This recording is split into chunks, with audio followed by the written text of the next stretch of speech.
सौभाग्यशाली गुरुमुखों, विशाल दर्शन भवन से पूज्य महात्मा जी द्वारा सत्संग एवं श्री पंचम पातशाही श्री गुरु महाराज जी की श्री लीला, कैसे पंचम पातशाही श्री गुरु महाराज जी ने कृष्ण रूप में दर्शन दिए, आइए सुनते हैं। शाली गुरुमुखों, इसी प्रकार अपने मन और चित्त की समस्त वृत्तियों को एकाग्र करते हुए अपना ध्यान सन्मुख विराजमान शोभायमान उच्च व सुचे सिंहासन पर विराजमान श्री श्री 108 श्री हजूर सतगुरुदेव दाता दीनदयाल जी महाराज जी का सुंदर मनोहारी एवं कल्याणकारी दर्शन दीदार अपने मन मंदिर में बसाते हुए अपनी मुख रचना को पवित्र करने और प्रेम सहित मिलकर के बोलिए जयकार बोल श्री गुरु महाराज की। सौभाग्यशाली गुरुमुखों, हम नित्य प्रति श्री आरती पूजा में गायन करते हैं कि ओम जय श्री जग तारण, जय जय श्री जग तारण, शुभ मग्ग के उपदेशक यमत्रासन निवारण, ओम जय श्री जग तारण। कि उस परम पिता परमात्मा की जय हो जो इस जग को तारने के लिए इस संसार में आए हैं और हम सब गुरुमुखों को, हम सब प्रेमियों को, हम सब जिज्ञासु रूहों को शुभ मार्ग का उपदेश देकर हमारे दुख दर्द क्लेश मिटाने के लिए ही इस धराधाम पर आए हैं। इतिहास भी साक्षी है, हमारे सनातन धर्म के वेद शास्त्र उपनिषद सब ये गायन करते हैं कि जब जब भी इस धरती पर जिस भी युग में इस धरती पर अधर्म बढ़ा, पाप बढ़ा और 12 मुखी प्रवृत्तियां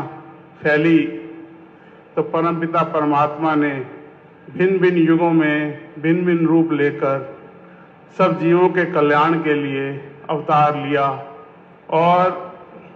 वो कार्यवाही की जिससे कि जो भक्ति के इच्छुक जिज्ञासु ऋषि मुनि संत जन उनके दुखों का भी नाश किया और अधर्म का नाश करके धर्म का झंडा लहराया, पाप का नाश किया और 12 मुखी प्रवृत्तियों की समाप्ति करके अंतर्मुखी प्रवृत्तियों वाले व्यक्तियों को उजागर किया। हर युग में ही ये महापुरुष परमपिता परमात्मा कोई न कोई रूप लेकर इस धराधाम पर आते हैं और भक्तों की पुकार को सुनकर, भक्तों की करुण पुकार को सुनकर, उनके दुख दर्दों को देखकर इतना तक भी किया कि हमारे इतिहास साक्षी हैं कि सतयुग के बाद द्वापर युग आना था, द्वापर के बाद त्रेता, त्रेता के बाद कलयुग आना था, लेकिन जीवों की करुण पुकार सुनकर युग भी परिवर्तन कर दिया कि सतयुग के बाद त्रेता युग आया और त्रेता के बाद द्वापर, द्वापर के बाद कलयुग। और जब त्रेता युग में परमपिता परमात्मा ने भगवान श्री रामचंद्र जी का अवतार लेकर इस धराधाम पर प्रकट हुए तो माता अहिल्या का उद्धार किया। केवट की नाव में बैठकर उसे अपने चरण रज देकर उसका उद्धार किया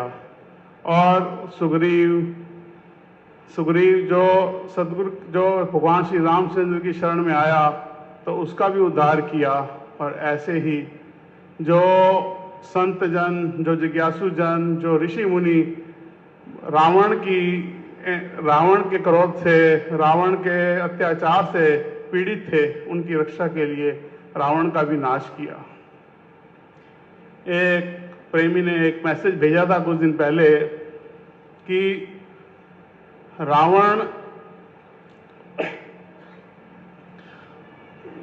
जो रावण था वो क्या था, वो उस इंसान का अहंकार था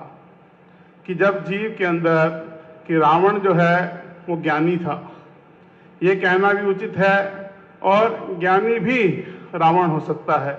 ये कहना भी उचित है कि इंसान के अंदर जब अहंकार आ जाता है जब उसके अंदर अहंकार का मादा आ जाता है तो परमपिता परमात्मा अपने सेवक का, अपने भगत का अहंकार बर्दाश्त नहीं कर सकते और उसका नाश करने के लिए ही वो हर कार्रवाई की रचना रचाते हैं। ऐसे ही जब द्वापर युग में भगवान श्री कृष्ण चंद्र जी ने अवतार लिया तो उन्होंने कंस, जो कि इतना अत्याचारी हो गया था कि हर एक के ऊपर अत्याचार कर रहा था, तो उसका नाश करने के लिए अवतार लिया। और कौरवों और पांडवों की जब अधर्म बढ़ रहा था तो धर्म की रक्षा के लिए, अधर्म का नाश करने के लिए उन्होंने अवतार लिया और महाभारत की रचना की। और आगे आने वाली पीढ़ियों के लिए ज्ञान बख्शने के लिए, रास्ता दिखाने के लिए भगवान श्री कृष्णचंद्र जी महाराज जी ने अर्जुन को गीता का उपदेश दिया कि ताकि आने वाली पीढ़ियां गीता का उपदेश लेकर इस संसार में उन्हें चलने का मार्ग आगे से आगे मिलता जाएगा। ऐसे ही कलयुग के अंदर जब मुगलों का शासन बढ़ा, अत्याचार बढ़ा, तो दसों पातशाही का रूप लेकर अपने तन पर कितना कष्ट अपने तन पर उठाकर ये दसों पातशाही जी का इतिहास गवाह है कि उन्होंने अपने तन पर कष्ट उठाकर सब जीवों के कल्याण के लिए सारे कार्रवाई की। और परम संत कबीर सिंह जी का रूप लेकर सत्संग की गंगा बहाई ताकि सब जीवों को धैर्य मिले, संतोष मिले। और इस समय घोर कलयुग के अंदर श्री परमहंस अवतार का रूप धर के परमपिता परमात्मा खुद इस धराधाम पर आए हैं और श्री परमहंस अद्वैत मत का पंथ चलाकर श्री अनंतपुर धाम की रचना की है और जीवों के कल्याण के लिए, हर एक को अच्छा उपदेश देने के लिए, सही मार्ग दिखाने के लिए श्री अनंतपुर धाम की रचना की। और जगह जगह, देश में, विदेश में, हर जगहों पर श्री परमहंस अद्वैत मंदिर बनाकर सबको सच्चा मार्ग दिखाया। ये परमपिता परमात्मा की हम सब गुरुमुखों पर, सब प्रेमियों पर, सब जिज्ञासुओं पर अति रहमत व अति कृपा है। इन्होंने इस संसार में आकर हम जैसे कलयुगी जीवों को ऐसा मार्ग दिखाया कि हम जो है उस मार्ग पर चलकर, उस मार्ग पर अग्रसर होकर अपने दुख, कष्ट, क्लेश का नाश कर सकते हैं। और प्रेमियों के प्रेम को पूरा करने के लिए कई कई लीलाएं रचाते हैं। ऐसा एक वृत्तांत है हमारे आराध्य देव श्री श्री 108 श्री पंचम पातशाही महाराज जी के समय की बात है कि एक डॉक्टर साहब दिल्ली में थे, दिल्ली में हैं। वो दिल्ली में जो श्री अनंतपुर ट्रस्ट का charitable diagnostic centre Krishna Nagar Delhi में चल रहा है, वहाँ पर अपनी सेवाएं देते हैं। और वो भगवान कृष्ण के अनन्य प्रेमी थे। और वहाँ पर जो आदरणीय महात्मा जी की ड्यूटी है, कई बार उनसे चर्चा में उन्होंने उन्हें कहा कि कभी श्री अनंतपुर धाम भी आओ, श्री गुरु महाराज जी के दर्शन भी करो। तो चर्चा कई बार चली लेकिन संजोग नहीं बना। एक बार वो डॉक्टर साहब कुदरती संजोग से बम्बई अपने रिश्तेदारों के यहाँ गए हुए थे। तो जो अपने परिजनों के यहाँ जहाँ गए थे तो वो श्री अनंतपुर दरबार को मानने वाले थे। और उस समय संजोगवश श्री पंचम पातशाही महाराज जी ने अमरधाम मुंबई में आश्रम में कृपा फरमाई हुई थी। तो उन्हें पता चला, तो उनके प्रियजन भी वहाँ दर्शनों के लिए जा रहे थे। तो उन्होंने कहा चलो मैं भी साथ चलता हूँ, कि महात्मा जी ने कई बार कहा है तो मैं भी आज दर्शन करने के लिए चलता हूँ। और फिर उन्होंने महात्मा जी को फ़ोन मिलाया, उनको सूचना दी कि ऐसे ऐसे मैं मुंबई आया हूँ और ऐसे मेरे प्रियजन श्री दर्शनों के लिए जा रहे हैं, तो मैं भी वहाँ जा रहा हूँ। तो महात्मा जी ने उचित व्यवस्था करके उनका वहाँ पर व्यवस्था कराई। तो डॉक्टर साहब जब वहाँ पर बम्बई आश्रम में अमरधाम में पहुँचे तो उस समय श्री दर्शन खुले हुए थे। तो जाकर दर्शनों पर बैठे तो वो देख के हैरान हो गए कि उन्हें पंचम पातशाही महाराज के रूप में भगवान कृष्ण का रूप नजर आ रहा था, कि भगवान श्री कृष्ण जी महाराज के रूप में बंसरी बजा रहे हैं, पीछे चक्कर घूम रहा है। तो बड़े ही हैरान हुए और जब उन्हें वक़्त मिला ऊपर मत्था टेकने का, तो श्री गुरु महाराज चरणों में विनय हुई कि ये दिल्ली से आए हैं, डॉक्टर साहब हैं, महात्मा जी का फ़ोन भी आया है। तो श्री गुरु महाराज जी ने उन्हें एक गिफ्ट प्रदान किया। उसके बाद जब वो गेस्ट हाउस में जाकर बैठे और उन्होंने वो गिफ्ट खोला तो उसमें भगवान किशन चंद्र जी की मूर्ति थी। तो डॉक्टर साहब के नेत्रों में आंसू आ गए कि जिस वृंदावन में, मथुरा में मैं हर महीने जाता था, जिस भगवान किशन जी के मैं दर्शन करने जाता था, वो तो साक्षात यहाँ विराजमान हैं और मेरे अंतर आत्मा को, मेरे अंतर हृदय की पुकार को सुनकर उन्होंने मुझे दर्शन दिए हैं। और प्रेमी भी कहते हैं कि ना राम देखा हमने, ना कृष्ण देखा हमने, सतगुरु के रूप में सचमुच भगवान देखा हमने।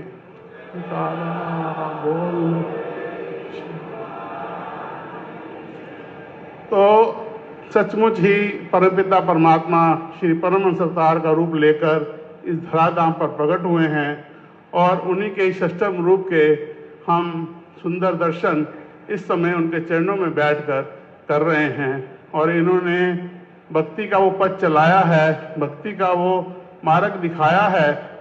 और ये सब गुरुमुखों के कल्याण के लिए ही ये वचन भी फरमाए हैं कि 5 नियम और भजन अभ्यास जो नित्य करे मन में श्रद्धादार, लोक और परलोक में सतगुरु राखनहार। कि जो भी गुरुमुख जन श्री अनंतपुर दरबार के 5 नियमों की पालना नित्य प्रति श्रद्धापूर्वक भाव से, पूर्ण श्रद्धा रखते हुए, पूर्ण विश्वास के साथ करता है और जो आजकल के वक़्त को देखते हुए श्री हजूर सतगुरुदेव महाराज जी ने श्री परमहंस दयाल महाराज जी की निज मौज हम सब गुरुमुखों को बताई है कि 2 घंटे भजन करना अनिवार्य है। चाहे आधा घंटा करके 4 बार करो,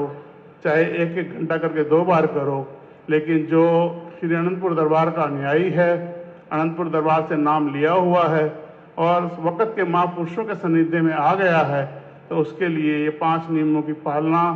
और 2 घंटे भजन करना अति ही अनिवार्य है। और जो भी गुरुमुख इन नियमों की पालना करते हुए सतगुरु की आज्ञा और मौज पे सतसत करके चलता है, वो अपने अंदर ही अनुभव कर सकता है कितना आनंद है, कितनी खुशी है और वो क्या चीज़ हमें प्राप्त हो रही है और कैसे कैसे हर जीव के दुखों का नाश होता जा रहा है। तो हम सब गुरुमुखों का ये फर्ज है, ये धर्म है कि महापुरुष हम सब जीवों के कल्याण के लिए, हम सब जीवों की भक्ति बनाने के लिए, हम सब जीवों के दुखों का नाश करने के लिए इस धराधाम पर आए हैं और अपने तन पर इतना कष्ट उठा रहे हैं और हमें ऐसा हुक्म फरमा रहे हैं, तो हमें भी उनकी आज्ञा अनुसार चलना चाहिए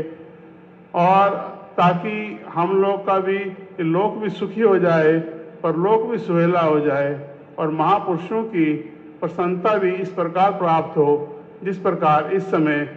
हमारे हजूर सतगुरुदेव महाराज जी उच्चे व सुच्चे सिंहासन पर विराजमान होकर हमें अपने कर कमलों द्वारा, अपनी लीलाओं द्वारा, अपने वचनों द्वारा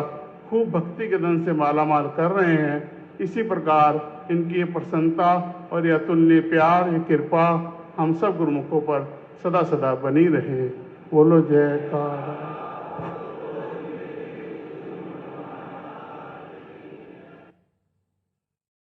बोल जयकारा बोल मेरे श्री गुरु महाराज की जय। आज के शुभ सत्संग की आप सभी गुरुमुखों को लाखों लाख बधाई हो। सौभाग्यशाली गुरुमुखों, अगर आपको सत्संग पसंद आ रहा है तो इस वीडियो को ज़्यादा से ज़्यादा गुरुमुख जन तक अवश्य शेयर करें ताकि वह भी घर बैठे बैठे डेली रोज़ाना सत्संग का आनंद प्राप्त कर सकें। तो आज के सत्संग में बस इतना ही। मिलते हैं अगले सत्संग में। प्रेम सहित मिलकर बोलो जयकारा बोल मेरे श्री गुरु महाराज की जय।